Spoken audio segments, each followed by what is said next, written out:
कक्षा 12 एडी कृषि अर्थशास्त्र। ठीक, इसके अंतर्गत हमने आपको श्रम का अर्थ और उसकी विशेषताएं, उसका महत्व का वर्णन किया। अब हमें समझना है श्रम विभाजन। श्रम विभाजन क्या होता है? जब हम श्रम को, पहले तो हमें श्रम तो मालूम है ना, श्रम क्या है? श्रम शारीरिक हो अथवा मानसिक, जिसका उद्देश्य अर्थ प्राप्त हो या धन प्राप्ति हो और वैधानिक हो, उसे श्रम कहा जाता है। यानी श्रम का अर्थ शारीरिक, श्रम दो तरह से होता है, या तो शारीरिक होगा या मानसिक होगा। तो शारीरिक हो अथवा मानसिक, जिसका उद्देश्य धन प्राप्त हो या किसी प्रतिफल की आशा से किया जाए और वैधानिक को श्रम कहा जाएगा। अब आगे हमें समझना है श्रम विभाजन। श्रम को विभाजन से, श्रम विभाजन का अर्थ क्या है, श्रम विभाजन के लाभ क्या है, श्रम विभाजन का महत्व क्या है। तो पहले हमें समझना है श्रम विभाजन का अर्थ। ठीक, तो हम अर्थ को समझेंगे। श्रम विभाजन क्या है? जब किसी उत्पादन कार्य में, यहां से हम देखेंगे अर्थ, जब श्रम विभाजन का अर्थ, श्रम विभाजन का अर्थ, जब किसी उत्पादन कार्य को कई भागों में, जब किसी, नोट कर लीजिएगा, जब किसी उत्पादन कार्य को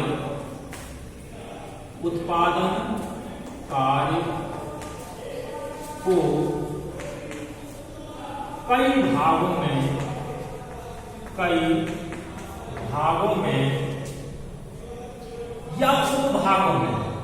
या उपभागों में विभाजित कर दिया जाता है,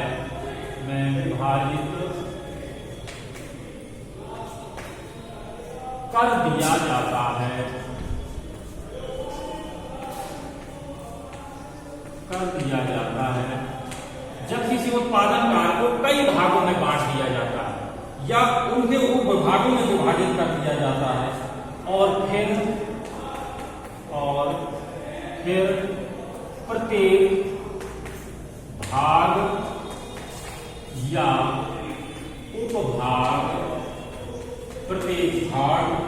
या उपभाग को किसी श्रमिक भाग को किसी श्रमिक, ठीक, या श्रमिकों के समूह या श्रमिकों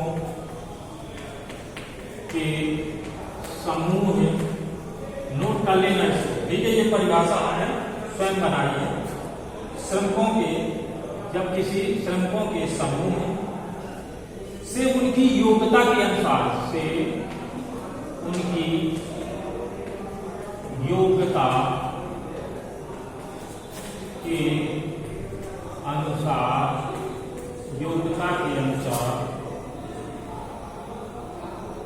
या क्षमता के अनुसार,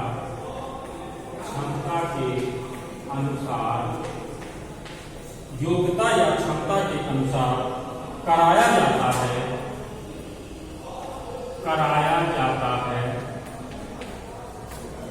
तो उसे श्रम विभाजन कहते हैं। श्रम विभाजन कहते हैं। ठीक, जब किसी उत्पादन कार्य को कई भागों या उपभागों में विभाजित कर दिया जाता है और फिर प्रत्येक भाग या उपभाग को किसी श्रमिक या श्रमिकों के समूह से उनकी योग्यता के अनुसार या क्षमता के अनुसार कराया जाता है, तो तो उसे श्रम विभाजन कहते हैं। श्रम को बांटना, जैसे मान लीजिए कपास है, तो कपास को हम जब कपास से कोई एक तो गांठ बनाएगा, दूसरा व्यक्ति उसका धागा बनाएगा, तीसरा व्यक्ति धागा को इकट्ठा करेगा, चौथा व्यक्ति उसको सिलाई उसके कपड़े तैयार करने में धागा को तैयार करेगा। तो ऐसे हम एक कार्य को कई भागों में बांट देते हैं। तो कई भागों में बांटते हैं, उनकी क्षमता के अनुसार, योग्यता के अनुसार बांटते हैं कि वो उस कार्य में वो दक्ष है, तो उसकी क्षमता है, तो उसके अनुसार हम जब विभाजन कर देते हैं तो इसे श्रम विभाजन कहते हैं। ठीक, एक उदाहरण द्वारा इससे फायदा ये होता है, जैसे मान लीजिए एक किसी जहां ये ट्रैक्टर या बड़ी बड़ी मशीनें या ट्रैक्टर कारें, इनकी जो कारखाने हैं, यहाँ पर किसी की कार खराब हो जाती है, तो वहां क्या है, वहां वो मान लीजिए 10 लोग काम करते हैं, तो 10 लोगों को वो अलग अलग कार बांटे हैं। अगर पंचर हो गई तो एक व्यक्ति क्या करेगा कि पहिया खोलेगा, गाड़ी से पहिया खोलेगा, और दूसरा व्यक्ति उसको तुरंत उस दूसरे के पास फेंकेगा, तो वो क्या करेगा, वो पहिया को खोल के अलग कर देगा। तीसरा व्यक्ति उसमें पंचर जोड़ देगा, चौथा व्यक्ति उसको बांध देगा, और पांचवा व्यक्ति फिर उसको चढ़ा देगा, वहीं जगह पर फिट कर देगा।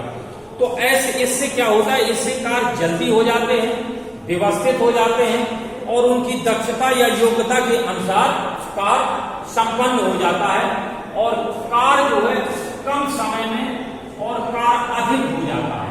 अगर यही काम हम एक ही व्यक्ति को दें तो क्या करेगा कि पहिया खोलेगा, खोलने के बाद फिर उसको वहां गाड़ी से खोलने के बाद फिर उसको पंचर, वो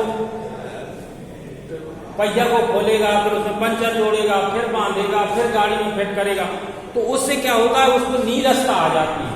ठीक है, जब किसी व्यक्ति को एक ही काम जिसमें वो दक्ष है, पारंगत है, वही काम उसको दिया जाए तो वो जल्दी कर लेगा और उससे उत्पादन अधिक होगा। यानी कि अपनी क्षमता या योग्यता के अनुसार जो काम मिलेगा उससे उत्पादन उसका अधिक हो जाएगा।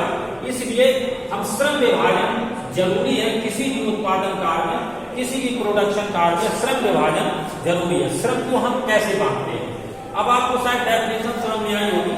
जब किसी उत्पादन कार्य कई भागों में बांट दिया जाता है, जैसे हमने कपास का बताया, एक सूत काट रहा, एक उसका गांठ बना रहा है, एक धागा सिल रहा है, एक कपड़ा तैयार कर रहा है, या उस भागों में विभाजित कर देते हैं। प्रत्येक भाग या उपभाग को किसी श्रमिक या श्रमिकों के समूह से उनकी योग्यता के अनुसार या क्षमता के अनुसार करा दिया जाता है, तो उसे श्रम विभाजन कहते हैं। आप समझ गए होंगे। और इसको जो है एक परिभाषा चैपमैन ने दी है। चैपमैन, ये क्या है, ये अर्थशास्त्री है। ठीक है, चैपमैन ने बताया कार्यों का विशिष्टीकरण ही श्रम विभाजन है। कार्यों का विशिष्टीकरण ही श्रम विभाजन है। ठीक है, कार्यों का विशिष्टीकरण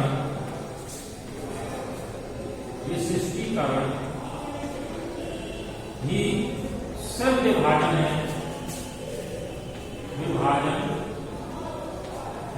ठीक समझ गए। विशिष्टीकरण, वो किस चीज में दक्ष है, किस चीज में उसको विशेषता है उसकी, उसी के अनुसार विशिष्टीकरण करने से वो श्रम का विभाजन हो जाता है। ये अर्थशास्त्री है, इन अर्थशास्त्री का नाम है प्रोफेसर चैपमैन। ठीक है, प्रोफेसर चैपमैन। चैपमैन ने कार्यों का विशिष्टीकरण ही श्रम विभाजन बताया है। और उत्पादन कार्य, इससे क्या होता है कि उत्पादन क्रिया को हम छोटे छोटे में बांट देते हैं। उत्पादन क्रिया को छोटे छोटे भागों में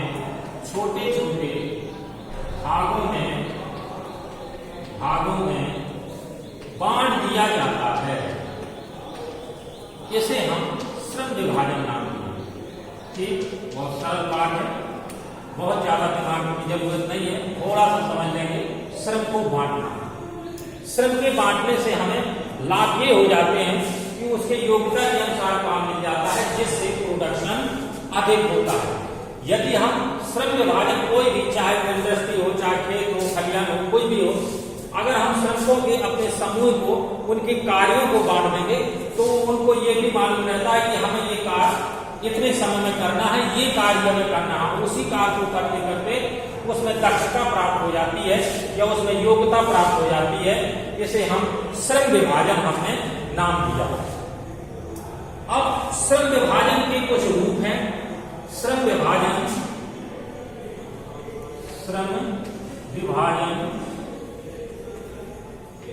के रूप, श्रम विभाजन के रूप है। पहला है सरल श्रम विभाजन। सरल श्रम विभाजन, ठीक। सरल श्रम विभाजन जैसे किसान खेत में काम करता है, खेत की जिंसों की कटाई करता है, और बंधी डालता है या गड्ढा खोदता है, तो ये सरल श्रम विभाजन है। इसमें बहुत मानसिक उसकी जरूरत नहीं पड़ती, सिर्फ शारीरिक मेहनत की जरूरत पड़ती है। ये सरल श्रम विभाजन है। एक साथ हम बस का धक्का लगाते हैं, या कोई व्यवसाय, कोई जूते का काम करता है, कोई काम करता है, कोई सब्जी का काम करता है, कोई दिन भर दिहाड़ी में मजदूरी जाता है। तो ये हमारे सरल श्रम विभाजन है, ठीक है, समझ में होंगे। फिर है आपका जटिल श्रम विभाजन। जैसे जटिल श्रम विभाजन। अब जटिल श्रम विभाजन क्या है? जैसे मान लीजिए स्वेटर बनाना है और मशीन द्वारा सिलाई करना, तो इनमें क्या है, इसमें थोड़ा सा दिमाग यानी ब्रेन की जरूरत होती है। इसमें मेहनत तो उतनी नहीं है, शारीरिक ना मानसिक मेहनत अधिक होती है। तो ये जटिल श्रम विभाजन है। जैसे जूते तैयारी, क्या कहते हैं, स्वेटर बनाना या सिलाई करना, ये जटिल श्रम विभाजन है, ठीक है। अगला आया आपका पूर्ण क्रियाओं का श्रम विभाजन। पूर्ण क्रियाओं में श्रम विभाजन, पूर्ण, तीसरा नंबर है पूर्ण क्रियाओं में श्रम विभाजन। श्रम विभाजन एक व्यक्ति को जो कार्य मिलता है वो पूरा समाप्त करके ही उसका काम पूर्ण हो जाता है। पूर्ण, एक व्यक्ति को जो काम मिलेगा वही काम करता रहेगा, ये पूर्ण क्रियाओं होगी, ठीक है ना। पूर्ण क्रियाओं का श्रम विभाजन, जैसे मान लीजिए किसी व्यक्ति को टायर का पंचर जोड़ने का काम मिला तो वही क्रिया वो करेगा, ये पूर्ण क्रिया होगी, ठीक है। इसके बाद फिर नहीं करेगा। चौथा है आपका, चौथा आपका है अपूर्ण क्रिया। अपूर्ण क्रियाओं में श्रम विभाजन, ठीक। पांचवा है आपका प्रादेशिक या भौगोलिक श्रम विभाजन। प्रादेशिक या भौगोलिक श्रम विभाजन। अब ये भौगोलिक या प्रादेशिक क्या है? जैसे मान लीजिए बंगाल में जूट मिल, तो बंगाल में जूट मिल में जो श्रमिक काम करते हैं वो वहां के भौगोलिक के अनुसार, वहां के वातावरण के अनुसार वो उस कार्य को कर लेते हैं। यदि यहाँ उत्तर प्रदेश का व्यक्ति जूट मिल में लगाया जाए तो वो काम में पारंगत नहीं होगा, उसको हम श्रम विभाजन के अंतर्गत हम काम देंगे तो वो काम नहीं कर पाएगा। इसको भौगोलिक उस क्षेत्र के अनुसार, जैसे मान लीजिए जम्मू कश्मीर के व्यक्ति को या ठंडे प्रदेश के व्यक्ति को यहाँ गर्म प्रदेशों में कार्य के लिए लगाया जाए तो वो श्रम उतना अच्छा नहीं कर पाएगा। ये भौगोलिक स्थिति या प्रादेशिक स्थिति के अनुसार वो कार्य में दक्ष होता है। तो ठीक है, प्रादेशिक या भौगोलिक श्रम विभाजन। या कोई जैसे उत्तर प्रदेश की चीनी मिल है, यहाँ जो कृषक काम करते हैं या श्रमिक जो काम करते हैं तो वो चीनी मिल जो काम करने वाले हैं वो उत्तर प्रदेश यहाँ के भौगोलिक, यहाँ के या प्रादेशिक के अनुसार वो श्रम में दक्षता हासिल की है, पारंगत है, वो श्रम कर पाएंगे। अब आपका जम्मू कश्मीर का आदमी या बंगाल का आदमी आपका श्रम विभाजन नहीं कर पाएगा। तो ठीक है, ये आपके प्रादेशिक या भौगोलिक श्रम विभाजन हो गए। अब आपका ये 4-5 पॉइंट है जो श्रम विभाजन के कौन कौन रूप है। सरल श्रम विभाजन, जटिल श्रम विभाजन, पूर्ण क्रियाओं में श्रम विभाजन, अपूर्ण क्रियाओं में श्रम विभाजन और प्रादेशिक या भौगोलिक श्रम विभाजन। ठीक है, इससे क्या होता है, ये श्रम विभाजन से हमें क्या फायदा हो जाता है, तो इसके हम लाभ जाने। श्रम को हम कई समूहों, भागों या उपभागों में बांटने से हमें लाभ क्या होता है, तो इसके लाभ है, पहला तो है उत्पादन में वृद्धि हो जाती है। उत्पादन में वृद्धि हो जाती है। ठीक, इसलिए वृद्धि हो जाती है, हमने पहला उदाहरण आपको दिया कि अगर किसी कल कारखाने की मशीन में अगर जो उसको गाड़ी को बनाने का कार्य करते हैं, कोई गाड़ी का पहिया खोलता है, दूसरा व्यक्ति उसको पंचर जोड़ता है, तीसरा व्यक्ति बांधता है, तो अपने अपने कार्य में दक्ष है, तो उससे क्या होता है, हमारा उत्पादन में वृद्धि हो जाती है। थोड़ा होता है तो ये उत्पादन में वृद्धि हो जाती है। दूसरा है आपका उत्पादन लागत में कमी हो जाती है। उत्पादन लागत में कमी, ये कमी हो जाती है। और अगला है आपका श्रेष्ठ उत्पादन। उत्पादन जो हमारा होगा वो अच्छा हो जाता है। श्रेष्ठ उत्पादन, ठीक, उत्पादन हमारा द बेस्ट होगा, श्रेष्ठ उत्पादन होता है। और अगला है आपका श्रेष्ठ उत्पादन, अगला समय की बचत। समय की बचत यानी कार्य जल्दी हो जाता है, समय की बचत। ठीक, जैसे हमने पंचर जोड़ने वाला बताया, एक पंचर जोड़ता है, एक बांधता है, एक फिट कर देता है, चौथा व्यक्ति हवा डाल देता है। ऐसे उदाहरण दिमाग में रख लीजिए तो आपकी समझ में आएगा।